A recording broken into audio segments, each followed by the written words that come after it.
हाँ आ गया। तो आज का स्कॉलरशिप हंटिंग के हवाले से जो है हमारा फर्स्ट सेमिनार है। सही है ये। तो इसमें मैं सबसे पहले आप लोगों को एक चीज़, जहाँ भी आपने अप्लाई करना है किसी भी कंट्री में, तो उसके लिए जर्नल कुछ रिक्वायरमेंट्स होती हैं डॉक्यूमेंट्स की ना। तो वो आपको जो है वो फुलफिल करनी होती हैं। सबसे पहले आपको पासपोर्ट बनवाना होता है। Without passport you can not apply for any of scholarship. Somehow you can apply, but ज़्यादातर जितने भी स्कॉलरशिप्स होती हैं उसमें आपको पासपोर्ट की ज़रूरत होती है। तो पहले तो आपको पासपोर्ट बनवाना है, क्योंकि वो सारा जो अप्लाई करते हैं वो पासपोर्ट नंबर मांगते हैं। सही है। तो passport is first compulsory option. Second is CV. आपको एक अच्छी सी सीवी बनानी होगी। मैं अपनी सीवी आप लोगों को एज ए सैंपल के तौर पे आप लोगों के साथ शेयर करूंगा। तो सीवी आपको बनानी है। सीवी के लिए जो मैं रिकमेंड करता हूँ, जो इंटरनेशनली जो सीवी जो हम लोग बनाते हैं, सही है, जो पूरी दुनिया में चलती है, वो है यूरोपास। यूरोपास एक वेबसाइट है, सही है, जहाँ पे आप अपनी सीवी बना सकते हैं। तो उस पे इसका एक फ़ायदा ये होता है कि आप उस पे अपनी जितनी भी डिटेल्स है ना, अपनी डिटेल्स ऐड करते जाओगे, तो आपके पास जो है वो क्या नाम है, सीवी एंड में बन के आ जाएगी। जैसे ही सीवी आपके पास बन जाएगी, तो आप जो है वो एंड में जो है वो आप डाउनलोड कर सकते हो और उसको सेव कर सकते हो अपने पास। तो फिर आपको अगर कोई चेंजिंग करनी हो बाद में, तो आप उसको एक ही क्लिक पे आपका चेंज हो जाएगा। सही है। फिर आपका समझो कि वो सेव हो जाएगा, तो आपको कोई दोबारा से बनाने की ज़रूरत नहीं पड़ेगी। एडिटिंग आपको खुद उसी में कर सकते हो। तो ये एक बेटर ऑप्शन है। सही है। तो फ्री है ये, कोई कोई पैसे वैसे आपके नहीं जाएंगे। तो आप इस पे वो बना सकते हैं अपनी सीवी। थर्ड है आपके पास एक English proficiency certificate. English proficiency certificate आपको आपकी यूनिवर्सिटी देगी। सही है। अगर आपने उर्दू यूनिवर्सिटी से किया है तो आप उर्दू यूनिवर्सिटी से लेंगे। अगर आपने कराची यूनिवर्सिटी या किसी और यूनिवर्सिटी से किया है तो आप वहाँ से इंग्लिश प्रोफिशिएंसी सर्टिफिकेट लेंगे। ये आपका ये जब आप अप्लाई करेंगे वहाँ पे जो है वो आपको चाहिए होता है कि आपने इंग्लिश में पढ़ा है, ये प्रूफ होता है इंग्लिश प्रोफिशिएंसी। तो ये जैसे कराची यूनिवर्सिटी से मैंने लिया था, क्योंकि मेरा जो एमफिल था वो कराची यूनिवर्सिटी से था, तो मैंने कराची यूनिवर्सिटी से लिया था। कराची यूनिवर्सिटी में ये करना होता है, वहाँ पे जो है एप्लीकेशन एक लिख के ना, साथ में अपनी जो है वो मार्कशीट और एनरोलमेंट कार्ड एनआईसी वगैरह सबमिट करवानी होती है रजिस्ट्रार ऑफिस में। तो वहाँ से वो बन के आ जाती है। उसमें कुछ उसकी कुछ फीस भी होती है, 500 1000 रुपये। उर्दू यूनिवर्सिटी में ये नहीं होता। उर्दू यूनिवर्सिटी में डिपार्टमेंट वाइज ये इश्यू करते हैं। मोस्टली जो डिपार्टमेंट्स होते हैं वो ये रिकमेंड करते हैं कि आप एक फॉर्मेट पे बना के लेके आए, हम उसको अपनी लेटर हेड पे बना के आपको साइन करके देंगे। तो आपको ये भी मिल जाएगा इंग्लिश प्रोफिशिएंसी सर्टिफिकेट। फोर्थ जो आपको चाहिए वो है आपके पास रिसर्च प्रपोजल। आपके दिमाग में एक आइडिया तो होगा ना, आपने इतना 4 साल आपने पढ़ा है तो आपको किसी फील्ड में इंटरेस्ट होगा। सही है। इम्यूनोलॉजी से रिलेटेड, इंडस्ट्रियल माइक्रोबायोलॉजी हो गया, क्लिनिकल साइड पे किसी भी टॉपिक पे करना होता है। मोस्टली स्टूडेंट अब अक्सर मुझसे ये सवाल पूछते हैं कि आपने किस सब्जेक्ट में किया है या किस उसमें किया है मास्टर्स। तो या एम फिल। मास्टर्स जो हम बोलते हैं ना, तो इंटरनेशनली उसको मास्टर्स कहते हैं, जबकि हमारे पाकिस्तान में उसको एम फिल कहते हैं। हम जो बीएस को हम अक्सर मास्टर्स बोलते हैं, लेकिन वो मास्टर्स एक्चुअली इंटरनेशनली वो मास्टर्स नहीं होता, वो बैचलर्स होता है। तो ये डिफरेंशिएट भी अपने दिमाग में याद रखना। आप बाहर के लिए जब अप्लाई करोगे आफ्टर बीएस, आप मास्टर्स के लिए अप्लाई करोगे, 2 साल मास्टर्स होगा, 2 से 3 साल उसके बाद पीएचडी होगा। सही है। तो इंग्लिश रिसर्च प्रपोजल आपको बनाने पड़ेगा। सही है। उसको भी मैं आपको आगे बता दूंगा, रिसर्च प्रपोजल किस तरह बनाते हैं, कैसे बनाएंगे। तो ये सारी चीज़ें मैं आपसे वो बता दूंगा कि रिसर्च प्रपोजल कैसे बनाते हैं। तो रिसर्च प्रपोजल का जो है वो आप किसी भी टॉपिक पे बना सकते हैं अपने फील्ड फील्ड से रिलेटेड। सही है। तो उसके बाद पर्सनल स्टेटमेंट, आपके जो अपने बारे में जो है वो उसमें बताना होता है, और मोटिवेशन लेटर, आप क्यों करना चाह रहे हैं। ये थोड़ा सा डिफरेंस होता है in between personal statement and motivation letter. मैं आपको इन चीज़ों का डिफरेंस बता दूंगा। फिर उसके बाद जो आपके एजुकेशनल डॉक्यूमेंट्स है उसमें जो मैट्रिक और इंटर के सर्टिफिकेट्स हैं, इसको आपको अटेस्ट करवाना होता है सबसे पहले अपने बोर्ड से, जिस बोर्ड से आपने इंटर और मैट्रिक किया है वहाँ से आपको अटेस्ट करवाना होता है। उसके बाद आईबीसीसी, सही, इंटर बोर्ड का एक बोर्ड ऑफिस है जो आपके पास कराची में, जहाँ से मैंने करवाया था, या खान हॉस्पिटल के सामने होता है, लियाकत नेशनल हॉस्पिटल के सामने एचएससी के ऑफिस के साथ ही आईबीसीसी का ऑफिस होता है। इसका भी ऑनलाइन अपॉइंटमेंट लेना होता है। लेने के बाद आपने जो है वो जिस दिन आपने अपॉइंटमेंट ली है ऑनलाइन उनकी फ़ीस पे करनी होती है और जाके उनको अटेस्ट करवाना होता है, तो ये लाजमी होता है आपके स्कॉलरशिप के लिए। फिर फॉर मास्टर्स यानी फॉर एम फिल, हमारी अपनी ज़बान में उसको हम एम फिल कहते हैं, इंटरनेशनली मास्टर्स, जो कि 2 से 3 साल का होता है। 3 साल का इस सेंस में होता है, अगर आप चाइना के लिए या किसी ऐसी कंट्री के लिए अप्लाई करते हैं जिसका लैंग्वेज, फॉर एग्जांपल आप चाइनीज़ प्रोग्राम में, बाज़ दफ़ा चाइनीज़ प्रोग्राम भी होता है और इंग्लिश प्रोग्राम भी। अगर आपने चाइनीज़ प्रोग्राम के लिए अप्लाई किया है तो 1 साल की आपको चाइनीज़ लैंग्वेज करनी पड़ती है, तो इसलिए वो 3 साल का हो जाता है। मास्टर्स मोस्टली जो है 2 साल में करवा देते हैं इंटरनेशनली, जो है वो आपका एम फिल जिसको हम मास्टर्स कहते हैं। तो मास्टर्स के लिए आपको अप्लाई करना है तो ये सारे जितने डॉक्यूमेंट मैंने आपको बताए उनके साथ आपको बीएस की अपनी डिग्री और अपना ट्रांसक्रिप्ट, ये दोनों आपको अटेस्ट करवाने होते हैं, यूनिवर्सिटी प्लस एचएससी। सही है, प्लस आपके पास जो है मोफा है, मिनिस्ट्री ऑफ फॉरेन अफेयर्स, ये ऑफिस है आपके पास, शारा फैसल पे है। सही है, तो कराची में, तो आप वहाँ से इसको मोफा से भी अटेस्ट करवाना होता है। तो बाज़ दफ़ा जो है वो अ, ये भी होता है कि आप पहले ये होता था कि आप यूनिवर्सिटी से पहले वेरीफाई करवा लें, उसके बाद एचएससी वेरीफाई करेगी। लेकिन अभी ये मेरे ख्याल से ये सुनने में ये आ रहा है कि आप एचएससी डायरेक्ट वेरीफाई करती है तो आपको यूनिवर्सिटी की वेरिफिकेशन की ज़रूरत नहीं पड़ती है। लेकिन आप करवाना चाहे तो करवा सकते हैं। उसमें यह होता है कि आपको मार्कशीट और डिग्री, उसकी कुछ फ़ीस होती है, उर्दू यूनिवर्सिटी में हज़ार हज़ार रुपये लेते हैं। सही है, तो पे आर्डर बनवा के वो जाके सब जमा करवाना होता है, फिर वो एक हफ्ते 10 दिन में आपके पास वेरीफाई होकर आ जाती है। फिर उसके बाद आप एचएससी में भी सेम प्रोसीजर होता है, उनकी वेबसाइट पे जाके आपने ऑनलाइन जो है वो अपने डॉक्यूमेंट्स पहले सबमिट करवाने होते हैं टिल मैट्रिक टू मास्टर, वो आपके बीएस तक। वो फिर 2-3 दिन में आपके जो डॉक्यूमेंट्स हैं उनको वेरीफाई करते हैं, करने के बाद आपके पास एक मेल आ जाती है एचएससी की तरफ से कि आपके डॉक्यूमेंट हमने वेरीफाई किए हैं, अब आप अपॉइंटमेंट ले लें। तो अपॉइंटमेंट के लिए ये होता है कि कोशिश करो कि आप अपने तौर से खुद जाके जो है ना वो कर लो, पहले अपॉइंटमेंट ऑनलाइन बुक करनी होती है, आपको वहाँ डेट्स आते हैं, जो डेट आपको जो है वो सुटेबल होते हैं उसमें जाके आप अपनी वेरीफाई करवा सकते हो। तो एचएससी से वेरीफाई होगा, उसके बाद मोफा से करवाना होगा, मिनिस्ट्री ऑफ फॉरेन अफेयर्स, जो मैंने आपको बताया कि ये ऑफिस शारा फैसल पे है। तो इसमें जो है अपॉइंटमेंट की ज़रूरत नहीं पड़ती, इसमें डायरेक्ट सुबह जाना होता है, रश ज़्यादा होता है सुबह जाके, उसमें वहाँ पे ना आप अपने डॉक्यूमेंट्स देने होते हैं, फिर वो अटेस्ट करते हैं, सेकंड टाइम जाके लेके आना होता है। तो ये जर्नल डॉक्यूमेंट्स हैं, तो ये मस्ट है आपके लिए। तो जिसने भी, अगर आपको स्कॉलरशिप के लिए जाना है, तो अभी जो मेरे पास मोस्टली जो 2 बैच है ना मेरे अपने स्टूडेंट्स जो पास आउट हो गए हैं पिछले पिछले सेमेस्टर में और एक इस सेमेस्टर में, तो इन दोनों के लिए मोस्टली ये सारे डॉक्यूमेंट्स होने चाहिए। तो अभी जो पास आउट है उनके पास तो डिग्री वगैरह नहीं होगी, लेकिन जो इससे पहले हुए हैं अगर उनकी डिग्री आ गई है तो ट्रांसक्रिप्ट अपनी और डिग्री ये वेरीफाई करवा लें। अगर आपने स्कॉलरशिप पे जाना है तो एक चीज़ मैं बता दूं, ये डॉक्यूमेंट्स आपको प्रिपेयर करने हैं, उसके साथ आपको थोड़ा सा जो है ना, मतलब एक सब्र का वो एक होता है ना कि सब्र करना आपको आनी चाहिए। ऐसा नहीं हो कि 1-2 दफ़ा आपने अप्लाई किया, आपका रिजेक्ट हो गया तो आपका मतलब, बस दफ़ा होता है ना कि आप फेडअप हो जाते हैं कि मैं नहीं करूँगा, नहीं होगा मेरा। या बहुत सारे लोग आपको जो है वो मिसगाइड भी करेंगे कि उर्दू यूनिवर्सिटी से पढ़ा है या कराची यूनिवर्सिटी से या पाकिस्तानियों को कौन लेता है, तो ऐसी बात नहीं है, हमने भी वहीं से पढ़ा है। तो ये बहुत सारे ऐसे स्टूडेंट्स हैं जो अल्हम्दुलिल्लाह अच्छी जगह पे हैं। तो आप लोग भी कोशिश करेंगे तो पहला स्टेप है डॉक्यूमेंट्स का। अब डॉक्यूमेंट्स जब आपके पास होंगे आप फिर अप्लाई करने में आसानी होगी, कहीं पे भी आप अप्लाई कर सकते हैं, ये डॉक्यूमेंट जब होंगे ना आपके पास।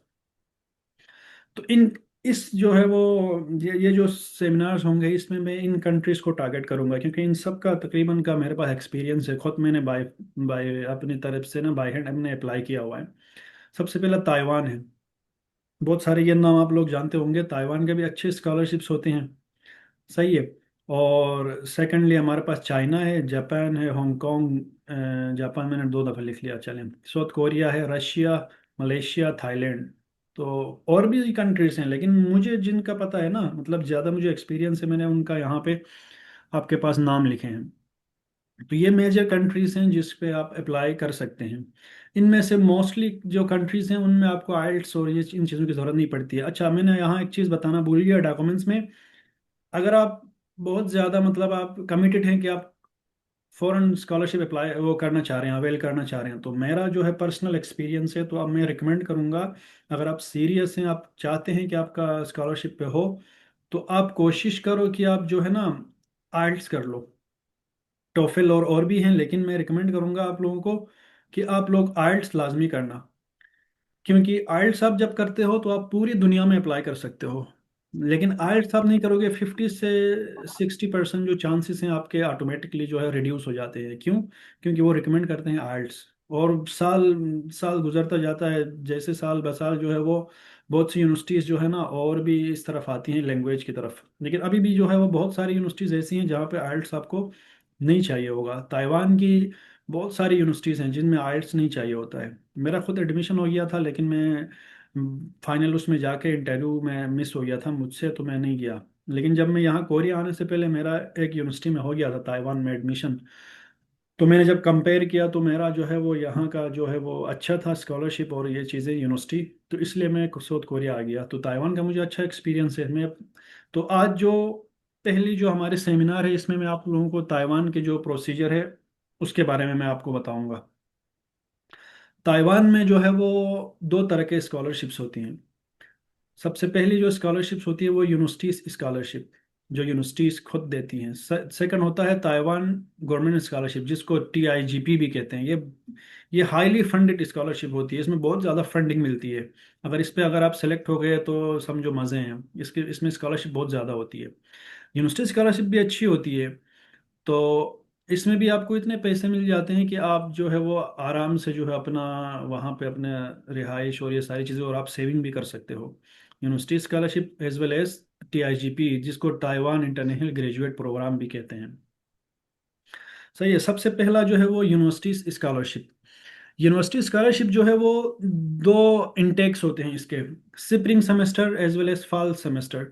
जो स्प्रिंग सेमेस्टर होता है वो मार्च में स्टार्ट होता है। इस वक्त जो है वो फॉल सेमेस्टर है, ये ऑलमोस्ट तकरीबन जो है वो एडमिशन्स क्लोज हो चुके हैं इस वक्त।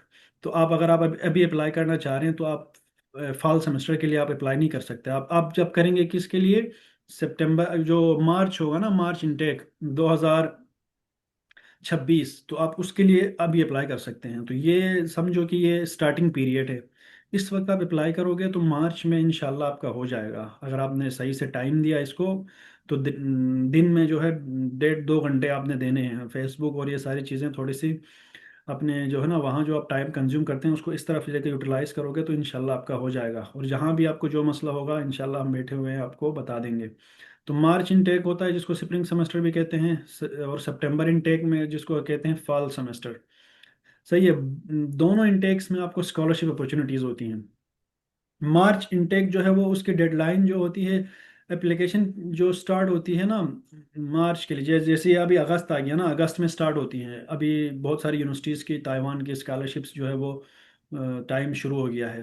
अभी आप इस वक्त अप्लाई कर सकते हो। और उसकी डेडलाइन होती है मतलब अक्टूबर नवंबर तक चल जाती है। बस कुछ यूनिवर्सिटीज़ होती हैं जो दिसंबर तक करती हैं। तो एप्लीकेशन पीरियड जो है वो आपका अभी स्टार्ट हो गया है टिल नवंबर और दिसंबर। जो सेमेस्टर इनका स्टार्ट होता है वो मार्च में इनका सेमेस्टर स्टार्ट होता है। सही है। और आपको जो स्कॉलरशिप वगैरह का जो चीज़ें हैं ना, वो स्कॉलरशिप वगैरह आपको सबमिट करानी होती है along with your admission form. वो उसमें मेंशन होता है, हर यूनिवर्सिटी का अलग अलग प्रोसीजर होता है। तो उसमें वो चीज़ें मेंशन होंगी। सेकंड जो हमारा वो सितंबर इनटेक होता है, जो इस वक्त ऑलमोस्ट सबका रिजल्ट्स आ गए हैं सब यूनिवर्सिटीज़ के, एक दो के अलावा। तो इसका भी अप्रैल में स्टार्ट होते हैं एडमिशन। जैसे मार्च में सेमेस्टर स्टार्ट हो गया ना, तो अप्रैल में फिर दोबारा से सितंबर इनटेक स्टार्ट होते हैं। कुछ यूनिवर्सिटीज़ ये करती हैं कि वो जैसे ये सितंबर इनटेक है ना, इसमें ही वो उनके दो डेडलाइंस होती हैं। बाज़ दफ़ा ये करती हैं कि अप्रैल में स्टार्ट करती हैं, अप्रैल के बाद मई तक ये एक फेज चलता है, फिर जून में दोबारा एडमिशन ओपन करते हैं, फिर जुलाई में बंद कर देते हैं। तो बाज़ दफ़ा 2-3 दफ़ा आते हैं एडमिशन्स। ताइवान में ये अच्छा है कि आप पूरे साल में जो है ना आप अप्लाई कर सकते हो। तो ये अच्छा ऑप्शन होता है ताइवान का। अच्छा, स्कॉलरशिप्स की जो टाइप्स होती हैं ताइवान में वो मुख्तलिफ होती हैं। जैसे मैंने यूनिवर्सिटी स्कॉलरशिप है ना, उसके अंदर ये चार मेन स्कॉलरशिप्स होती हैं। एक होता है MOE, जिसको मिनिस्ट्री ऑफ एजुकेशन स्पॉन्सर करती है ताइवान की। सेकेंडली यूनिवर्सिटी स्पेसिफिक स्कॉलरशिप्स, बहुत सारी यूनिवर्सिटीज़ हैं जो उनकी अपनी स्कॉलरशिप्स होती हैं। तो उसको हम यूनिवर्सिटी स्पेसिफिक स्कॉलरशिप कहते हैं। थर्ड जो है वो international cooperation and development fund, उनकी एक फंडिंग एजेंसी होती है जो आपको स्कॉलरशिप प्रोवाइड करती है। और फोर्थ जो है वो Taiwan fellowship for research students, तो ये भी एक स्कॉलरशिप है। सही है। अच्छा, इसके बाद अच्छा डॉक्यूमेंट्स क्या क्या चाहिए, पहले तो मैंने आपको डॉक्यूमेंट्स का जिक्र किया है। उसके अलावा कुछ और चीज़ें होती हैं जो ताइवान के लिए रिकमेंड कर यानी ज़्यादा वो रिकमेंड होती हैं। तो अच्छा, मैं एक चीज़ बताना भूल गया था रिकमेंडेशन लेटर्स का। रिकमेंडेशन लेटर किससे ले, अक्सर मुझसे भी जो है ना, बहुत सारे मेरे स्टूडेंट्स होते हैं जो मुझसे भी मांगते हैं रिकमेंडेशन लेटर। तो रिकमेंडेशन लेटर के लिए कम से कम जो है असिस्टेंट प्रोफेसर होना लाजमी होता है। तो हम जो पढ़ाते थे, हम तो विजिटिंग लेक्चरर थे। तो असिस्टेंट प्रोफेसर कौन होता है? जो आपके परमानेंट टीचर्स होते हैं जो यूनिवर्सिटी में। सही है। तो आप उनसे दो से आप ले लें। तीन अगर है तो और भी अच्छी बात है, नहीं तो दो से आप लाजमी ले लें रिकमेंडेशन लेटर। इसका अगर सैंपल वगैरह चाहिए होगा मुझे बता देना, मैं शेयर कर दूंगा। तो यहाँ पे जो है ना, जो डॉक्यूमेंट्स रिक्वायर्ड रिक्वायर्ड होती है, तो वो जो है वो, अल्लाह भला करे, कुछ चीज़ें इसमें एक्स्ट्रा होती हैं ताइवान में। ताइवान का प्रोसीजर थोड़ा सा, अप्लाई करने का तरीका तो बहुत आसान है। यूनिवर्सिटी में, बहुत सारी यूनिवर्सिटीज़ में आप एक साथ अप्लाई कर सकते हो। 8-10 यूनिवर्सिटीज़ में भी आप कर सकते हो अप्लाई। अगर उसमें से 2-3 में होता है तो आप देख लें कौन सी यूनिवर्सिटी अच्छी है, रैंकिंग देख लें, उसके स्कॉलरशिप वगैरह देख लें, देख के फिर आप उस पर अप्लाई कर सकते हो। उस पर यानी आप अपने कंटिन्यू कर सकते हो। ताइवान का एक मसला आता है आपको वीज़ा का। पहला तो ये होता है, जैसे आपका एडमिशन हो जाएगा ना अगर ताइवान में, अगर आपको एडमिशन, तो यूनिवर्सिटी आपको कंडीशनल जो है वो लेटर जारी करती है। प्री एडमिशन लेटर कहते हैं जिसको। तो वो एडमिशन लेटर आपको आप देती है, उसमें आपको मेंशन होता है कि आपने अपनी जो बीएस और जो अगर आप मास्टर्स के लिए अप्लाई कर रहे हैं तो आपकी जो बीएस की जो ट्रांसक्रिप्ट और डिग्री है, तो वो कहते हैं कि आप ताइवान एम्बेसी से इसको वेरीफाई करवाओ। तो मैंने ये प्रोसीजर किया हुआ है, इसलिए मैं आपको बता रहा हूँ। तो ताइवान एम्बेसी से वेरीफाई करवाने के लिए एक मसला ये आता है कि हमारे पाकिस्तान में जो है ताइवान की एम्बेसी नहीं है। तो उसके लिए हमें सऊदी अरबिया में अगर कोई जानने वाला है, कोई दोस्त वगैरह है, तो उसके थ्रू हम करवा सकते हैं, या हांगकांग, या आप सऊदी अरबिया से भी करवा सकते हैं, हांगकांग से भी। बहुत सारे ऐसे स्टूडेंट्स हैं जो थोड़े से पैसे लेके वो करवा देते हैं, तो सऊदी अरब से हो जाता है। तो आपको वहाँ से वेरीफाई करवाना होता है। वेरीफाई करके वो जो वेरीफाइड डॉक्यूमेंट्स है वो आप यूनिवर्सिटी को जब आप सेंड करते हो, तो यूनिवर्सिटी फिर क्या करती है, आपको एक वो लेटर जारी करती है, एडमिशन लेटर, जिस पे मेंशन होता है आपको स्कॉलरशिप और सब चीज़ें। तो उस स्कॉलरशिप लेटर के बेस बेस पे आप जो है वो अपने वीज़ा के लिए अप्लाई करो, और वीज़ा भी आपको वहीं से लगवाना पड़ेगा, सऊदीया से या कहीं और से। तो क्योंकि पाकिस्तान में उनकी एम्बेसी नहीं है तो आप। अच्छा, एक और चीज़, जब आप यूनिवर्सिटी में अप्लाई करते हो ना एडमिशन के टाइम पे, तो उस वक्त जो है वो बैंक स्टेटमेंट भी मांगते हैं वो। तो बैंक स्टेटमेंट ये होता है मोस्टली वो 10 लाख से ऊपर का। आपका अपना नहीं है तो आप एक, मतलब आपके फादर मदर का, अगर फिर ब्लड रिलेटेड में नहीं है, तो शुरू के टाइम पे तो ये होता है कि आप अपने जो है वो किसी रिश्तेदार, जैसे आपके कोई अंकल है, सही है, उसका आप लेके आप जमा करवा सकते हो। अगर आपने किसी अपने अंकल का लिया है, आपका अपना पर्सनल नहीं है, तो उसके लिए एक एफिडेविट भी बनवाना होता है उस अंकल के नाम पे ना। तो वो फॉर्मेलिटी होती है बस, वो जैसे हमारे यहाँ तो पाकिस्तान में उधर आपको मिल जाएगा ये नेहरू स्टेडियम के पास जो है ना, वहाँ से आपको एफिडेविट बन जाएगा। तो एफिडेविट बनवा के वो जमा करवाना होता है।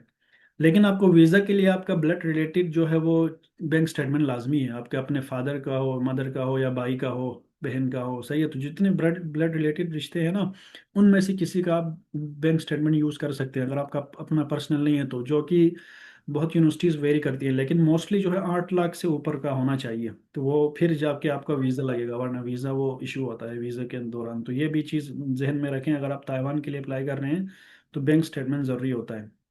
बहुत सारे कंट्रीज हैं जो बैंक स्टेटमेंट मांगती हैं, सही है। तो एफिडेविट मैंने इसलिए यहाँ आपको मेंशन किया हुआ है, एफिडेविट और बैंक स्टेटमेंट। अच्छा, इंग्लिश प्रोफिशिएंसी में बहुत सारी यूनिवर्सिटीज़ जो है वो ये आर्ट्स वगैरह नहीं मांगते। इंग्लिश प्रोफिशिएंसी लेटर जब आप अपनी यूनिवर्सिटी से आप लेते हैं ना, तो उससे हो जाता है। तो ये चीज़ें हैं जो आपको चाहिए होंगे ताइवान के लिए।